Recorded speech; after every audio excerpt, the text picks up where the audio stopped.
material license. I just retyped it here. But it tells you to put on gloves, you visually inspect it for damage, measure the exposure at 1 meter, put it in the log book. It says, notice if it's more than 10 MR or twice the transport index. What the heck is a transport index? That's what's listed on the side of the package. Yeah, that's on that radiation material, or that radioactive material license, which is either the white 1, yellow 2, or yellow 3. Okay? The transportation index tells you what the radiation is at 1 meter from that box. Okay? So if it's twice that, then you got a problem. It says notify the RSO. Now, what the state does when they come to your facility is they're going to say, okay, what is the phone number for the RSO? You all know that by heart? No. Okay, do you know where to locate it? You sure? On the front of the door of the hot lab. Okay, very good. If you have it on the front of the hot lab door, I would actually suggest you put it on the front of the entrance to the nuclear medicine department. I would put all of the important phone numbers, like the technologist, the radiation safety officer. Yeah. Because all that kind of stuff that says, okay, so you measure at 1 meter, then you measure it at the surface. If it's more than 200 MR per hour, you need to notify the RSO. Then you open the outer package, remove the packing slip, verify the contents. Okay, that's what you're checking. Is the stuff that I ordered what they shipped? That's your verification. Okay. Make sure that none of the containers are broken. There's no seals that are been opened, loss of liquid or discoloration. Okay. And if there's leakage, then it says determine the extent by doing wipe tests. Okay. Check to ensure the shipment does not exceed possession limit. How would I find out my possession limit? Greg, how would you find out your possession limit? Should it be on the index, the transport index? Okay, Mr. Biak says that it should be on the transportation index. And how many of those? Yeah.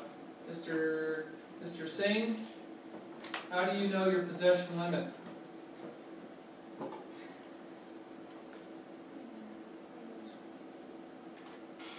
And Ashley knows she's next, so she's already got her answer. So, how do you know your the label on the side, the color of the label, like the white one or the yellow 2 or the whatever.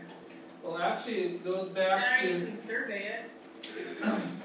Well, way back when, in one of the earlier parts of your radioactive material license, it tells you how much activity you can have on hand in the department. Remember that the possession limits include stuff that you order for that day, stuff that's in storage for future use. Now let's say that you keep 1 curie of xenon in there because you do a lot of lung ventilation. Okay, so you're storing it there, and also what you have in decay. Does that make sense? So the possession limit is how much radioactivity of all kinds there is in your department right now. Is that from the 2008 form? Yep. In the very beginning,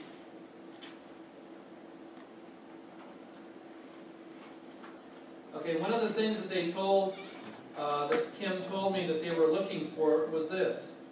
Do all of the doctors who are working in your nuclear medicine department have this Form 2008 filled out?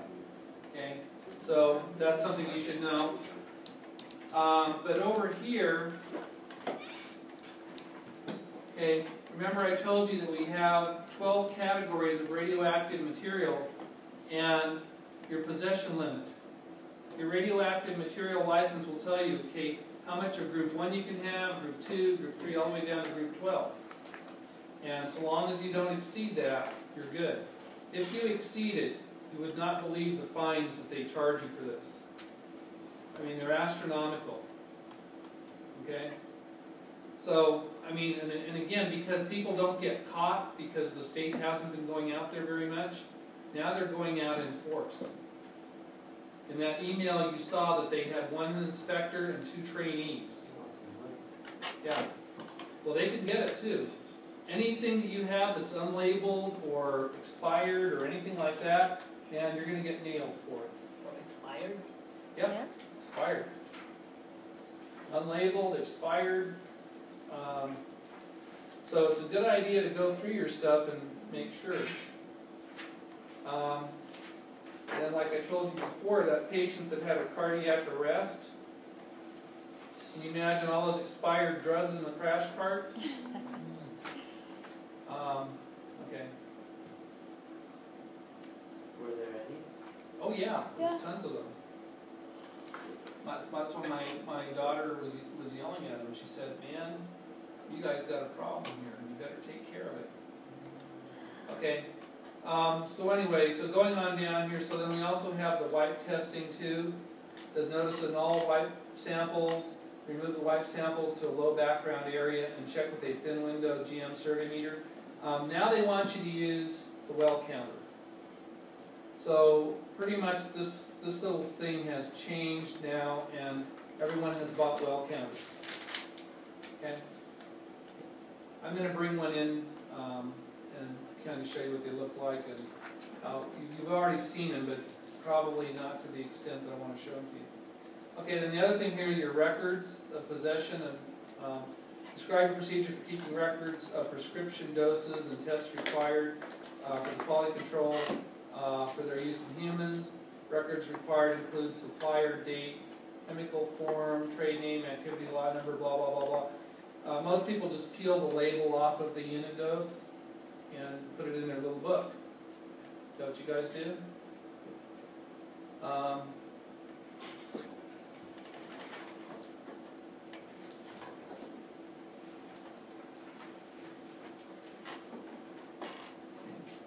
And this little thing here, okay, radiopharmaceutical logbook. Okay, we have the patient name, we have the exam, the doctor, the time, the dose, radiopharmaceutical, the volume, the lot number, was it injected or administered by mouth, the percent remaining in the syringe, and then my initials, or your initials.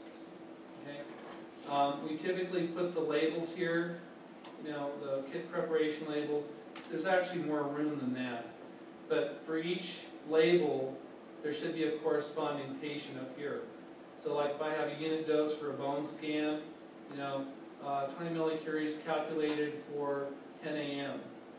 And sometimes, if you know the patient's name, they ask you that so that they can put it on the slip.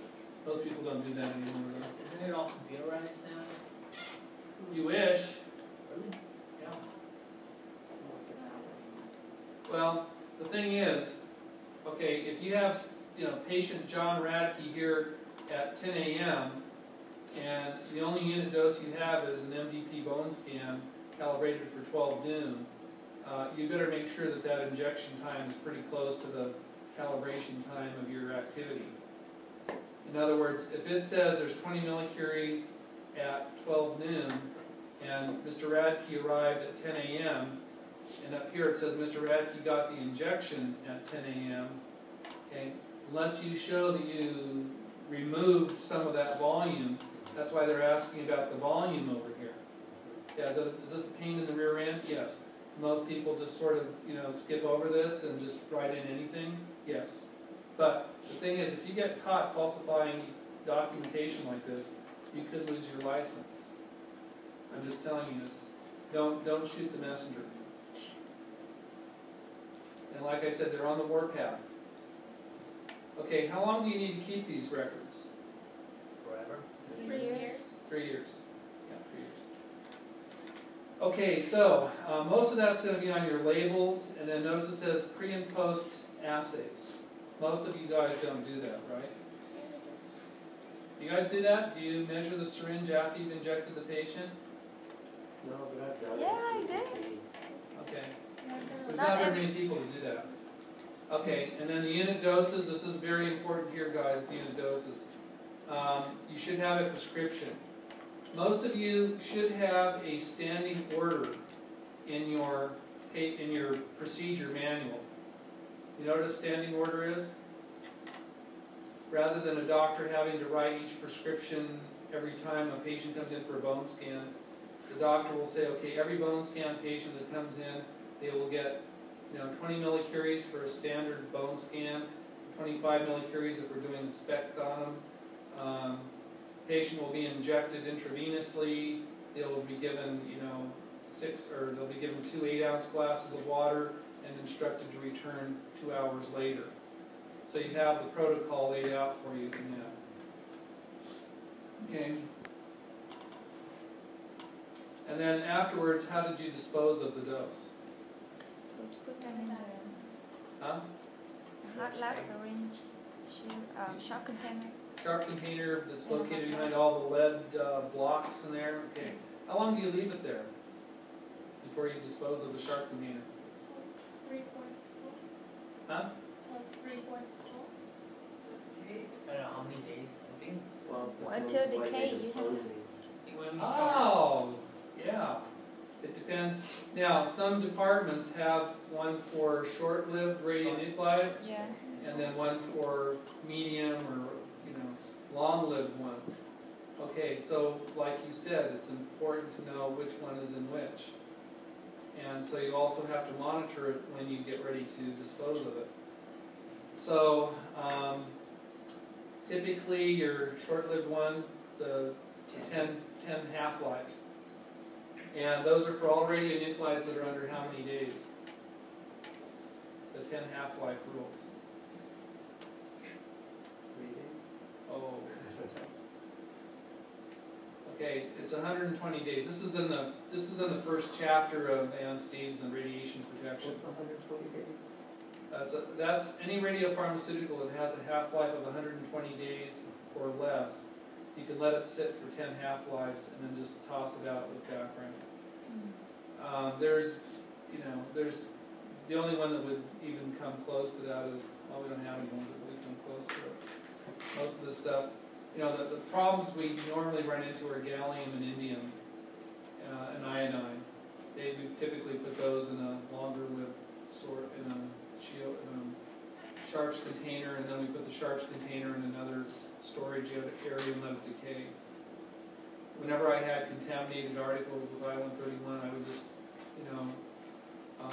put them in our storage area in the parking lot. We had this area roped off, and I'd have to go out there and monitor it, because we had 55-gallon drums of waste that we would ship off. And it says, notice the multi-dose vial. Okay, this is the kits that you prepared. And I don't know if you guys are preparing kits right now, are you? Okay, so if you're preparing, okay. So that goes on there too, so.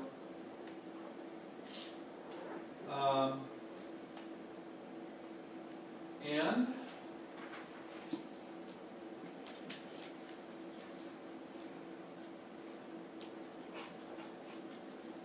I don't know if you guys got this far in the reading here, but this is just your typical general rules.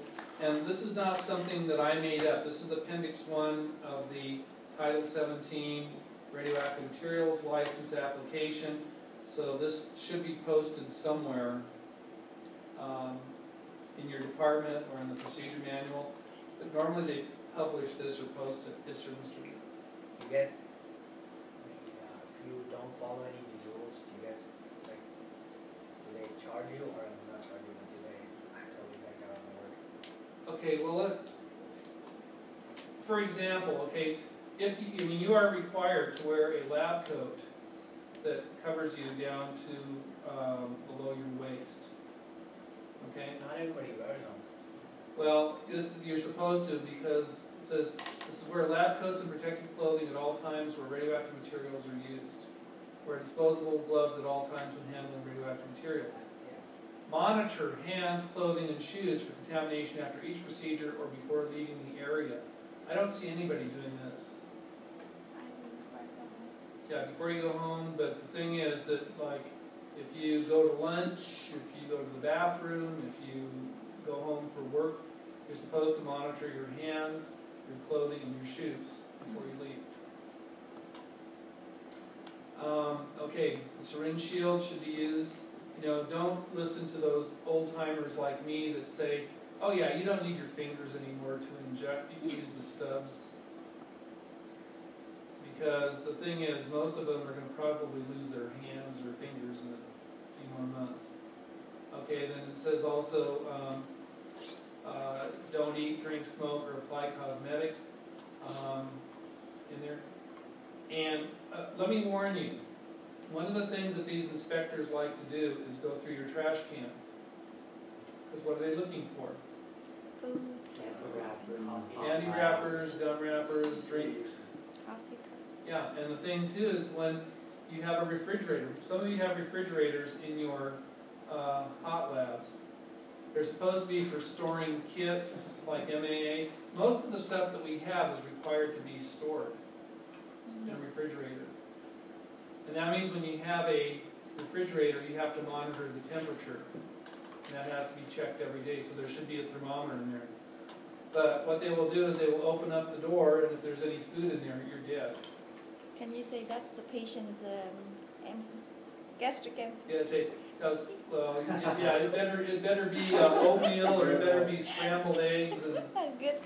or something like Toast. that. Toast. Peanut sandwich, peanut butter sandwich. Okay. And date for those? Yeah. Anything that I have here is a Title 17 violation. So depending upon how far, I mean, what they'll probably do is they'll write you up, okay? And there is a section in the code, it's just like a speeding ticket. It'll say you violated section, H&S 3214, which states that you had food in your refrigerator, okay? So you're going to get a citation for this. You'll go to court, you'll have to post that you had a violation, and they'll put you on probation. They'll come back in a few months. If they find it again, then now you'll probably get a misdemeanor charge against you. They'll give you a warning. Okay? Because the one thing I don't do is, because nobody wears the coat, so that's feel weird wearing it. Hey, this isn't Mr. Radke's thing. This is the state of California. Yeah, you can really This argue. is our with state, that. huh? You can really talk back to the tech, They're gonna hate you. Well, once you guys get your license and you're out there doing this, you're responsible for yourself. Right. Okay? All I can do is, I warn people that, things happen to you when you graduate. You're gonna walk into a department, just like my daughter, everybody quits. Hey, you're the new chief tech. Okay? And within maybe a couple of weeks or months or within a year, you're going to probably get inspected, the way that they're doing it now. And if you have any of these violations, you're going to be the one that has to come up with an excuse and hope they believe it. But like I said, that's all we can do is tell you what not to do.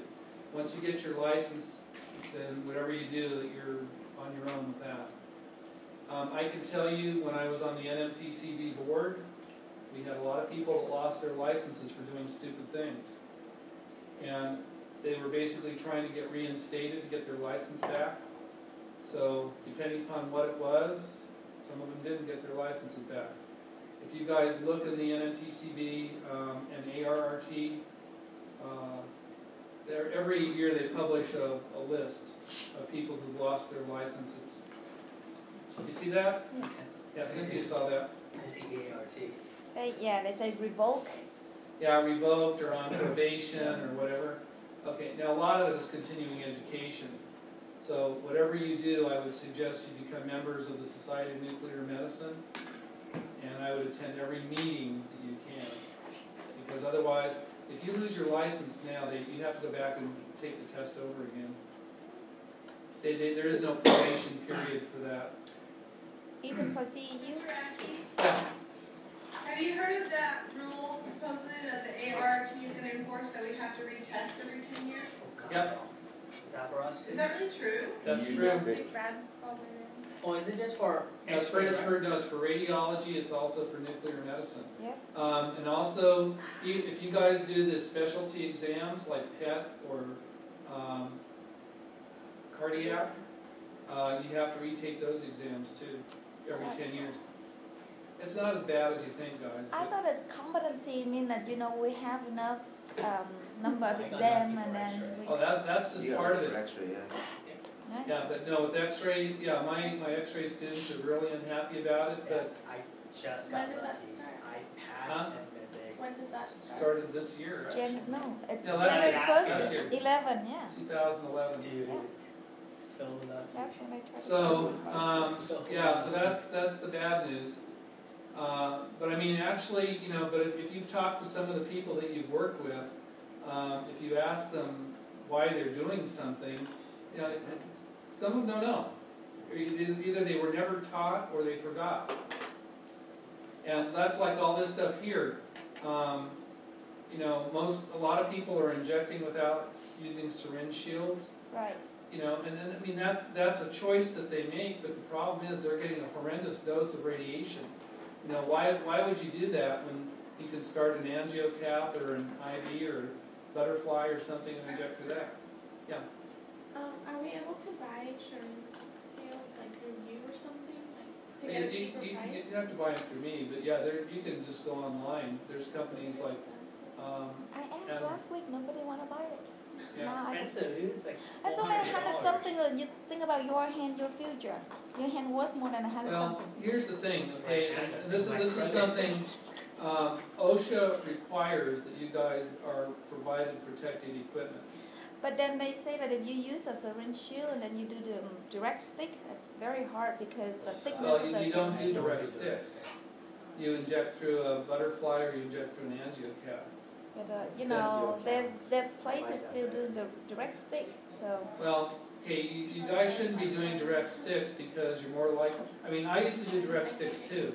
And with a syringe shield, it's very difficult. right, that's what. But you have an option. There's a lot of different ways you can inject. There's butterflies with a three-way valve and a flush.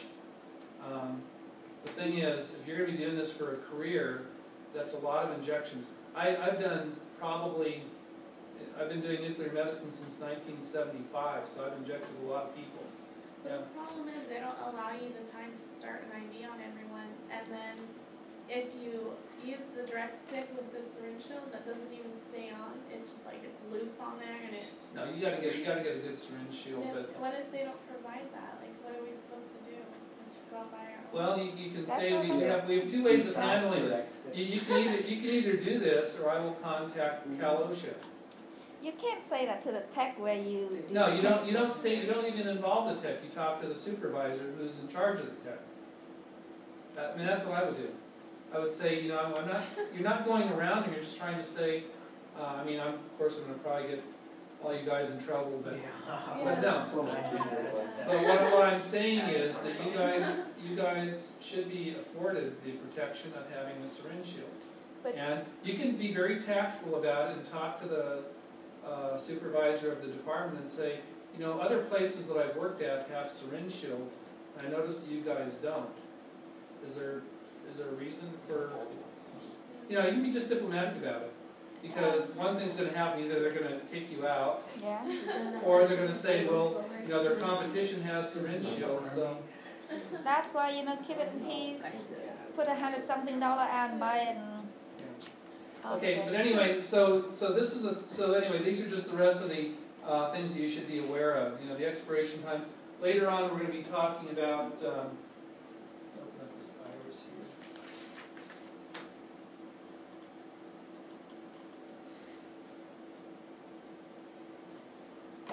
Later on, we're going to cover a little bit more radio pharmacy and quality control here, but that definitely you'll see on your boards. But then the area survey procedures, okay, so again, using either your high-intensity survey meter, your GM2, so it says, describe the routine survey program including the areas to be surveyed, levels of contamination considered to be acceptable, and provisions for maintaining records of surveys and the appendix. Okay, so that's going to be that diagram of your department that shows where you measure, what your action levels are, what instrument you do to conduct the survey. Okay, now of course if you're using low quantities or you're looking for small amounts of activity, it'll just be a GM2. Okay, and then it says the weekly and monthly survey will consist of a measurement of radiation levels with a survey meter sufficiently sensitive to detect 0.1 MR per hour. So if some guy comes into your department and he says, hey, have I got a deal for you?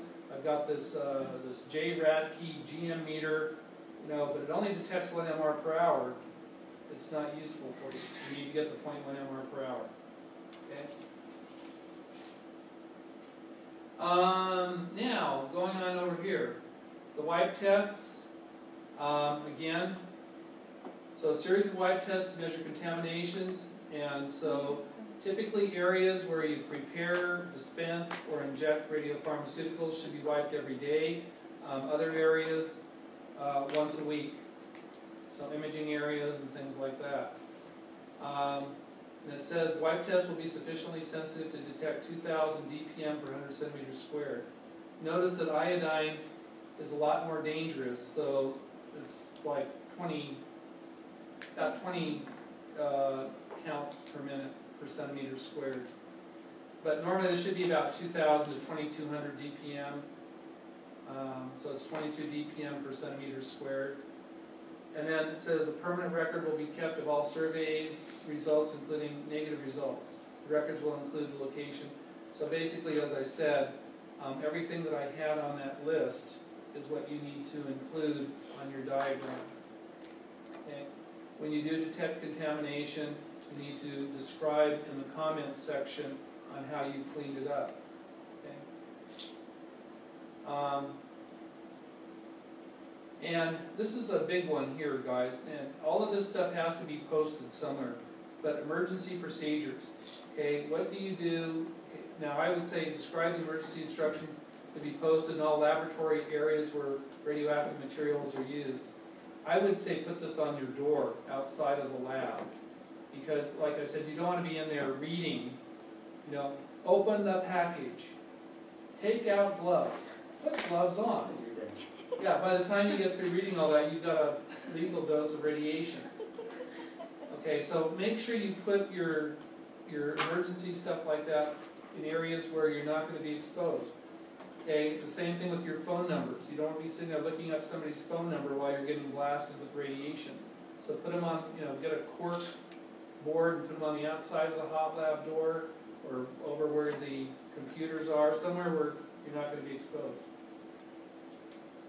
Okay, but anyway, these are in our textbook, in the Jan Steves book.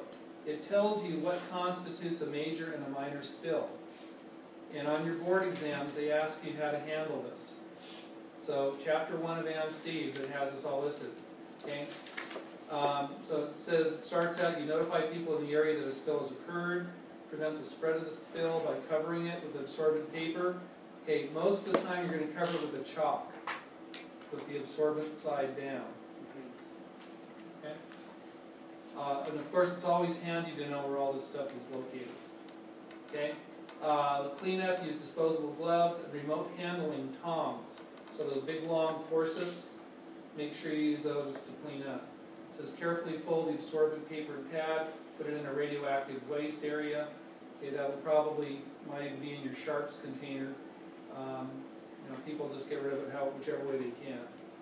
And you survey it with the GM. If it's still active, then you're going to do wipe tests until there's no activity on the wipe. Okay, you may use the Radiac wash. Okay, but you may get to a point where there's no more stuff you can take off. One of the bad things about this is that it gets into the grout or the little seams or the wax they put on the floors, and some of the stuff you're just going to have to let it decay. So if some spill on the floor, what would you do? Depends what kind of a floor it is. Now, thankfully, most places still use linoleum, and it's one continuous sheet. That's the best kind of stuff to use because there's no seams. But if you have breaks in it or anything like that, that's not good. And so basically, it cleans up pretty good. Oh, if you spill some in the exam room, would it interfere with the exam, like, you know, to the background radiation? Yeah. So what would you do if you can't clean them up? You're going to have to decide whether or not you're going to be able to continue for the rest. You may have to cancel the rest of your day's tests. One time Can I you did put that. I put a lead shield. the lead shield? Yeah, that's one. Yeah.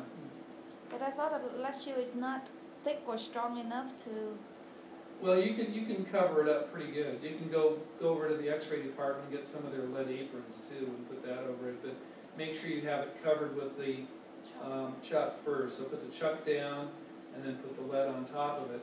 if we can use the X-ray lead apron to cover that, why can't we use the lead apron to protect ourselves? Because you wouldn't be able to put enough of them on there to protect you. If you put a lead apron on, see, those lead aprons are designed to protect the technologists from scatter. Okay, that's radiation that's hit the patient, and then when it goes off at an angle, it's at a much lower energy than it was when it came out of the X-ray tube. So they have to have at least 0.25 millimeters up to 0.5 millimeters of lead. Okay, for us to wear that amount of lead, the 140 keV photon is going to interact with it, and then when it lowers its energy, it's going to be constant. It's going to stay in your body. Harmless more. It's going to, yeah, more. All that energy will be transferred to your body rather than just allowed to go through. Right, but you said that we use a lead apron to cover the spill. It has to be pretty thick, and I don't know if you want to wear like 100 pounds of lead apron. I'm serious. That, you know, those lead bricks that we use. That's about how thick the apron would have to be to effectively shield you. One of those bricks is like. They're about 40 or 50 pounds. Yeah. Yeah, I dropped one of those on my foot, and I broke 2 metatarsals. When I was the thing just, the thing, we had like an earthquake, and so the thing was loose, and so when I went in there, as soon as I walked up there, the thing fell, hit my shoe. Thank goodness I had a fairly, strong thing there, but I broke 2 metatarsals. How high up was it? About 3 feet. It was like from the top. Okay. You tried? But the thing is, you need to understand what is the difference between a minor spill and a major spill. Okay. And again, you obviously want to keep people out, so there's like a whole different scenario that you follow. But as Greg, you find it there? I found it, but it doesn't mention the numbers. Here.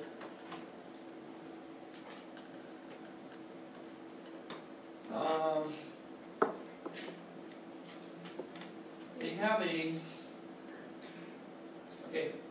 down here on page 12. Okay, these are the quantities that decide whether or not it's a major or minor spill. So 1 millicurie, and if it's I-131, 32 phosphorus, or 89 strontium, 10 millicuries of gallium, indium, or I-123, 100 millicuries of technetium or thallium. Okay? So anything less than that is a minor spill. Okay? And you can be rest assured that that's an open, legitimate question for your board exam. So they have to, you need to understand what needs to be done. The big thing is get people out of the area or notify them and then try to prevent the spread of the spill, hopefully before you die or burst into flame. Okay?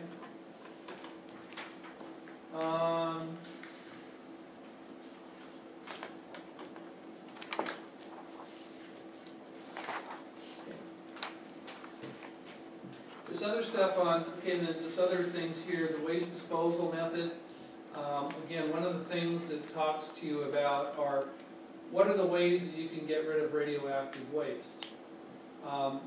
Some people suggest giving it to patients and having them urinate or defecate it into the toilet because then there's no limit. Say, here, eat this.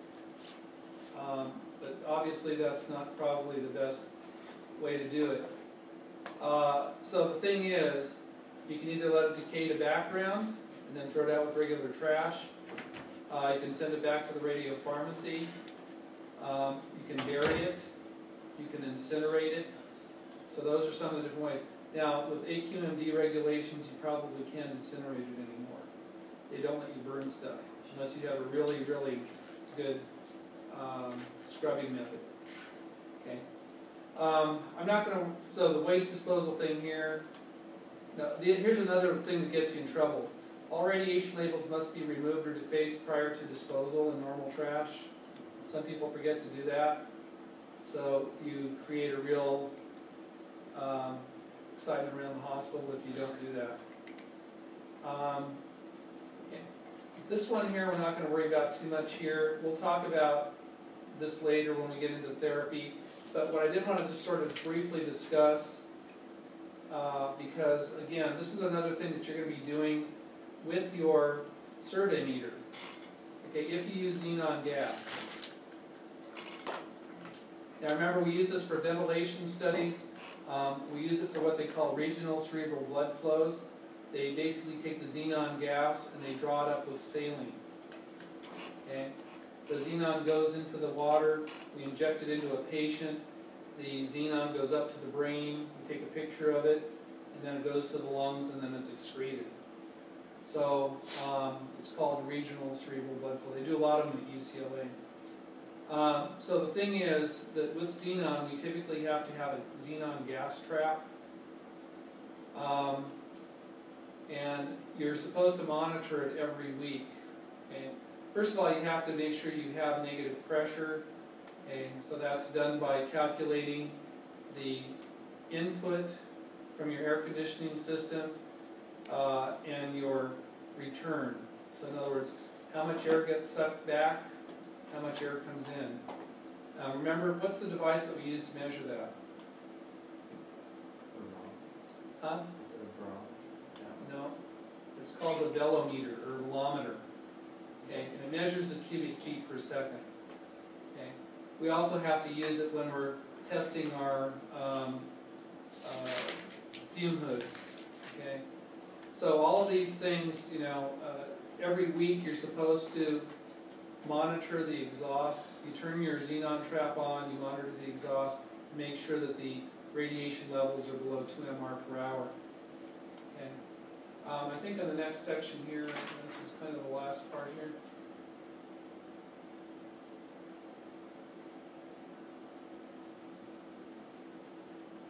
Okay. I'm not going to have you guys, you know, when you guys become the director of the nuclear medicine department, this stuff will be important to you. But basically you have to be able to calculate the airflow levels and what the allowable limits for xenon is per quarter. Okay. Don't worry about that, but the thing that I want you to be aware of here is methods of disposal.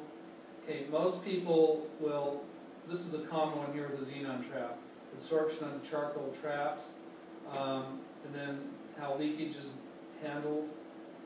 Normally, like I say, when the charcoal becomes full, this is like the charcoal that we use in fish filters, activated charcoal.